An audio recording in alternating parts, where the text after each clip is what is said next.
Hello friends, learning English এটা নতুন topic আজি আপোনালোকৰ বাবে লৈ আহিছো। আজিৰ ভিডিঅটো হ'ব friends totally exceptional, যেটো আমি আজিৰ ভিডিঅ'ত ডিসকাস কৰিম ইংলিছৰ সেন্টেন্সবোৰ আপোনালোকে কেনেদৰে অসমীয়াত প্ৰনাউন্স কৰিব। হয় friends, ইংলিছৰ কিছুমান সেন্টেন্স আমি অসমীয়াত বুজি পোৱাটো দূৰৰে কথা, অসমীয়াত প্ৰনাউন্স কৰি পঢ়িবলৈকে আমাৰ কঠিন হৈ পৰে। ফৰ এক্সাম্পল friends, আমি দ্বিতীয় শ্ৰেণীৰ ইংলিছ কিতাপখনৰ এটা লেসনৰ এটা সৰু প্ৰেগাপ লৈ ললো।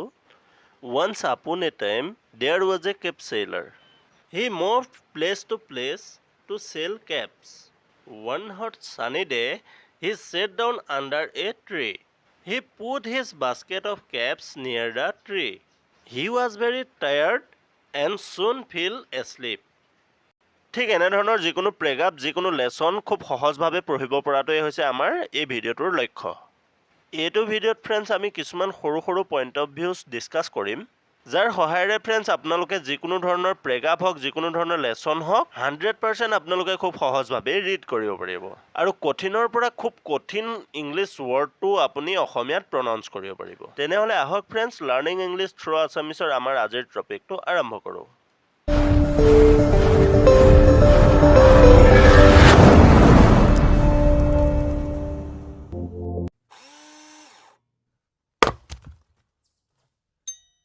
ফ্ৰেণ্ডছ, মই একেবাৰে সহজ দুটা শব্দ ইয়াত উদাহৰণস্বৰূপে লৈ লৈছোঁ। ইয়াৰে এটা হ'ল ইংৰাজী আৰু অন্যটো হ'ল অসমীয়া।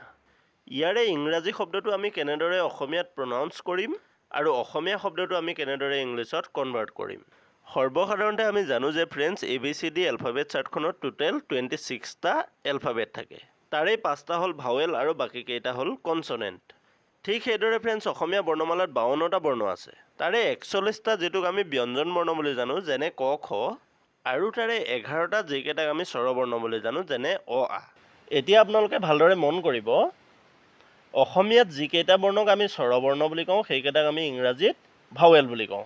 অৰ্থাৎ অসমীয়া স্বৰবৰ্ণ নাইবা স্বৰবৰ্ণৰ যৌগিক আকাৰবোৰ, উদাহৰণস্বৰূপে আপোনালোকে এই চাৰ্টখন লৈ চাওক, আ সমান আকাৰ, ই সমান ইকাৰ।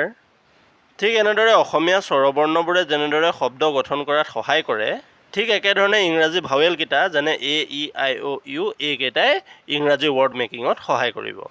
ফ্ৰেণ্ডছ, আপোনালোকে এটা কথা মন কৰিব, ইংৰাজী ভাষাটো short and strong language. For example friends, আপুনি যদি ভিৰৰ মাজত কাৰোবাক ৰ'ব শুনকচোন এনেকৈ যদি কাৰোবাক আপুনি মাতি থাকে, তেতিয়াহ'লে আপোনাৰ কথা কোনেও কাণ নিদিয়ে। তাৰ বিনিময়ত যদি আপুনি এবাৰ ইংৰাজীত এক্সকিউজ মি বুলি ডাঙৰকৈ চিঞৰি দিয়ে, তেতিয়া আপোনালৈ 10জনে ঘূৰি চাব। It's 100% guarantee, you can try. যি কি নহওক ফ্ৰেণ্ডছ, আমি সৰ্বপ্ৰথমে জানিব লাগিব ৱৰ্ড মেকিং। যিদৰে ফ্ৰেণ্ডছ আমি অসমীয়া বৰ্ণমালাত স্বৰবৰ্ণৰ অবিহনে যিকোনো এটা শব্দ তৈয়াৰ কৰিব নোৱাৰোঁ, ঠিক সেইদৰে আমি ইংৰাজী ভাষাটো ভাৱেলৰ অবিহনে যিকোনো এটা শব্দ গঠন কৰিব নোৱাৰোঁ। ৱৰ্ড মেকিং অৰ্থাৎ শব্দ সাজিবলৈ যোৱাৰ আগতে আমি সৰ্বপ্ৰথমে জানিব লাগিব বৰ্ণৰ বিষয়ে। বন্ধু-বান্ধৱীসকল, আপোনালোকে যদি বৰ্ণ, শব্দ, বাক্য এইবোৰৰ ডেফিনেশ্যনবোৰৰ বিষয়ে আঁতিগুৰি মাৰি ভালদৰে জানিব বিচাৰে, তেনেহ'লে অনুগ্ৰহ কৰি আপোনালোকে আমাৰ এইটো ভিডিঅ' এবাৰ ৱাটছ কৰিব। যিহেতু এইটো ভিডিঅ'ত বৰ্ণ কাক বোলে, শব্দ কাক বোলে, বাক্য কাক বোলে সুন্দৰভাৱে সকলোবোৰ এক্সপ্লেইন কৰা আছে।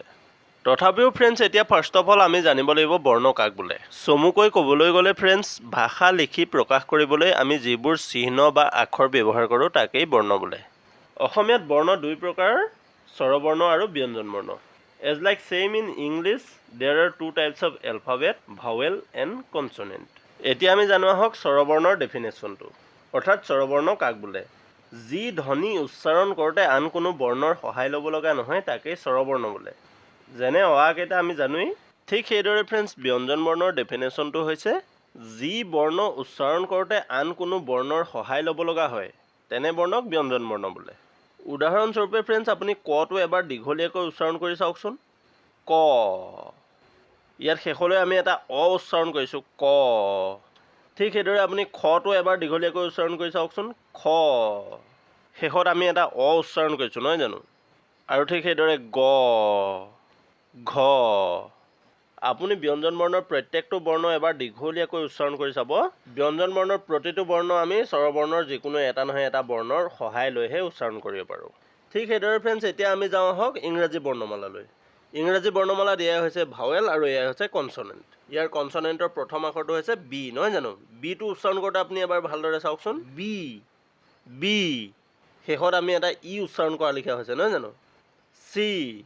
চি আখৰটোতো আমি শেষত ই এটা উচ্চাৰণ কৰা লিখা লাগিছে, নহয় জানো? এবাৰ আমি এফটো ল'লোঁ, এফ, এফটো উচ্চাৰণ কৰোঁতে আমি এটো প্ৰথম উচ্চাৰণ কৰিছোঁ নহয় জানো ঠিক সেইদৰে ফ্ৰেণ্ডছ আপুনি ইংৰাজী এলফাবেটৰ কনচনেণ্টৰ প্ৰত্যেকটো আখৰ এবাৰ দীঘলীয়াকৈ উচ্চাৰণ কৰি চাব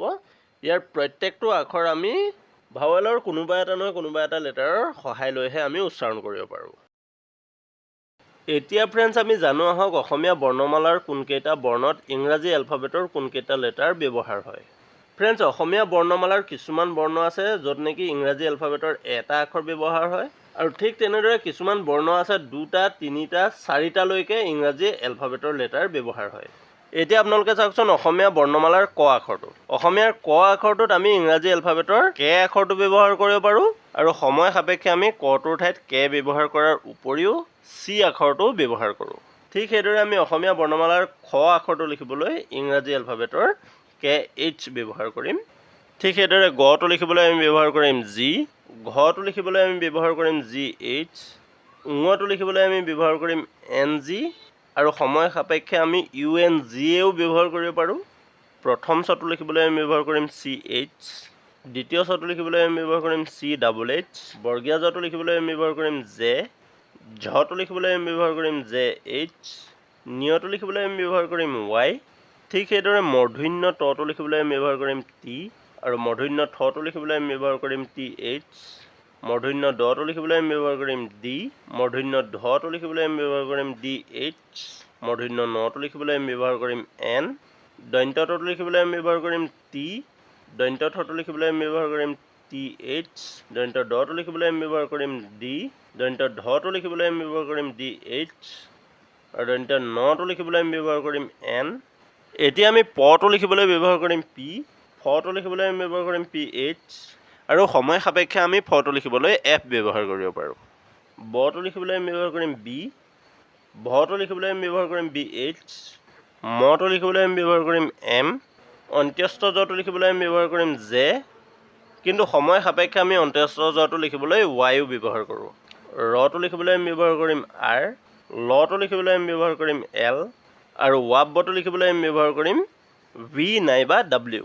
তালব্য শ আৰু মূৰ্ধন্য শ দুয়োটাৰে উচ্চাৰণ সম্পূৰ্ণ একেই দুয়োটাতে আমি এছ এইচ ব্যৱহাৰ কৰিম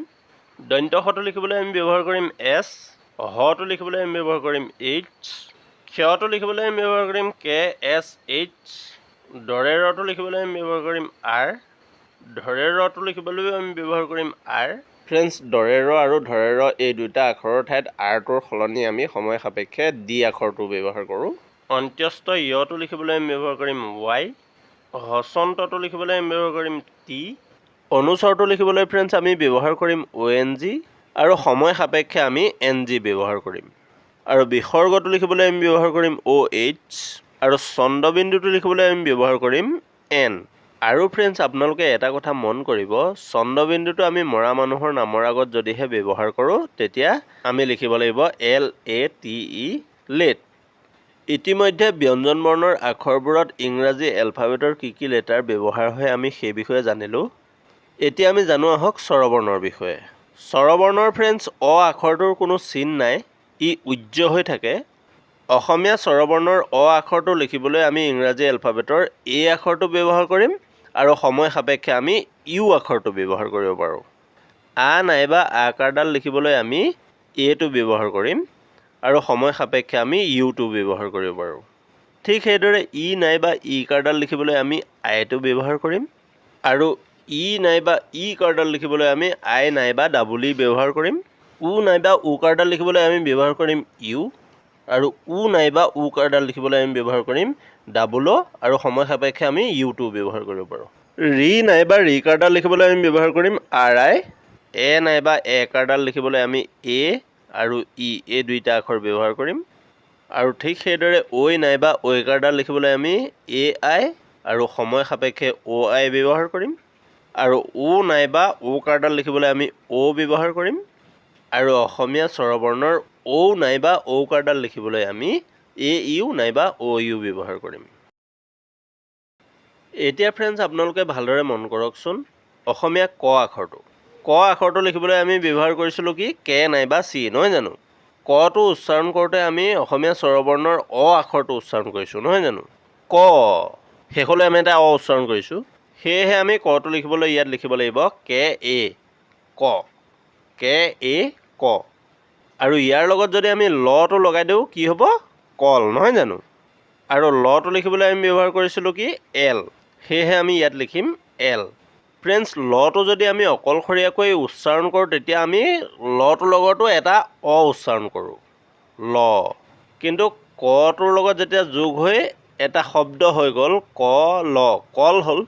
আমিতো কল বুলি কোৱা নাই গতিকে এইখিনিত এলটোৰ লগত এই আখৰটো যোগ নহয় কিন্তু যদিহে আমি এইখিনিতে এটা ম যোগ কৰি দিওঁ তেতিয়া কি হ'ব কলম নহয় জানো কলম কলম তেতিয়া কিন্তু আমি এলটোৰ লগত এ এটা যোগ কৰিব লাগিব কটোৰ ঠাইত লিখিলোঁ আমি কে এ আৰু লটোৰ ঠাইত আমি লিখিম এল এ আৰু মটোৰ ঠাইত আমি লিখিম এম ভালদৰে আপোনালোকে উচ্চাৰণটো মন কৰক আমি কটোৰ লগত এটা অ উচ্চাৰণ কৰিছোঁ লটোৰ লগত এটা অ উচ্চাৰণ কৰিছোঁ কিন্তু মটোৰ লগত আমি অটো উচ্চাৰণ কৰা নাই কলম বুলি নাই কোৱা নহয় আমি কলম বুলিহে কৈছোঁ ঠিক সেইদৰে ফ্ৰেণ্ডছ আমি এতিয়া খটোৰ পৰা এটা শব্দ তৈয়াৰ কৰি চাওঁ আহক খটো লিখিবলৈ আমি ব্যৱহাৰ কৰিম কে এইচ নহয় জানো কিন্তু খটোৰ লগতো আমি এটা অ উচ্চাৰণ কৰিছোঁ গতিকে আমি কে এইচৰ লগত এটা এ লিখিম আৰু খটোৰ লগত আমি লিখি দিলোঁ এটা ৰ আৰু ৰটো লিখিবলৈ আমি ইংৰাজী লেটাৰ ব্যৱহাৰ কৰিম আৰ আৰু এইখিনিলৈকে যদি আমি উচ্চাৰণ কৰোঁ তেতিয়া আমি খৰ বুলি উচ্চাৰণ কৰিম নহয় জানো খৰ বুলিতো আমি উচ্চাৰণ নকৰোঁ গতিকে এইটো ৱৰ্ড ক্লিয়াৰ কিন্তু যদিহে আমি ইয়াত এটা ম লিখি দিওঁ তেতিয়া আমি উচ্চাৰণ কৰিম কিদৰে খৰম নহয় জানো খ ৰ ম খৰম তেতিয়া কিন্তু আমি আৰটোৰ লগত এটা এ প্লাছ কৰিম আৰু মটোৰ ঠাইতটো আমি জানোৱেই এম লিখিম এই শব্দটোতে ফ্ৰেণ্ডছ মই আপোনালোকক আৰু এটা লজিক দেখুৱাই দিছোঁ ৰ'ব আমি ইয়াৰ মটো কাটি দিলোঁ আৰু খটোৰ ঠাইত আকাৰ এডাল লগাই দিলোঁ তেতিয়া আমি কি কৰিব লাগিব এই ৰটো আৰটোৰ লগত যিটো এ আছে এই এটো কাটি দিলে আমাৰ শব্দটো সম্পূৰ্ণ শুদ্ধ হৈ পৰিব যিহেতু আমি আগতে পাই আহিছোঁ অ আ নাইবা আকাৰ এইকেইটা বুজাবলৈ আমি এ আখৰটোৱে ব্যৱহাৰ কৰোঁ গতিকে কে এইচ এ আৰ খাৰ কিন্তু যদিহে আমি এই আকাৰডাল মচি ই কাৰ দি দিওঁ তেতিয়া আমি লিখিব লাগিব কি কে এইচ আই আৰ যিহেতু ই নাইবা ই কাৰডাল লিখিবলৈ আমি আই ব্যৱহাৰ কৰোঁ নহয় জানো এতিয়া কে এইচ আই আৰ এ হ'ল কি ক্ষীৰ নহয় জানো একেবাৰেই সহজ বন্ধু বান্ধৱীসকল আশা কৰোঁ আপোনালোকে ইংৰাজী প্ৰনাউন্সিয়েশ্যনৰ বিষয়ে কিছু কথা জানিব পাৰিলে আৰু এনেধৰণৰ এডুকেশ্যন ৰিলেটেড ভিডিঅ' আপোনালোকে পাই থাকিবলৈ অনুগ্ৰহ কৰি আমাৰ চেনেলটো ছাবস্ক্ৰাইব কৰিব আৰু আমাক মটিভেট কৰিবলৈ অনুগ্ৰহ কৰি আমাৰ ভিডিঅ'টো এবাৰ লাইক কৰিব লাৰ্ণিং ইংলিছ থ্ৰু আছামিছৰ নতুন এটা ভিডিঅ'ত পুনৰ শীঘ্ৰেই লগ পোৱাৰ প্ৰতিশ্ৰুতিৰে আজিলৈ আহিছোঁ ধন্যবাদ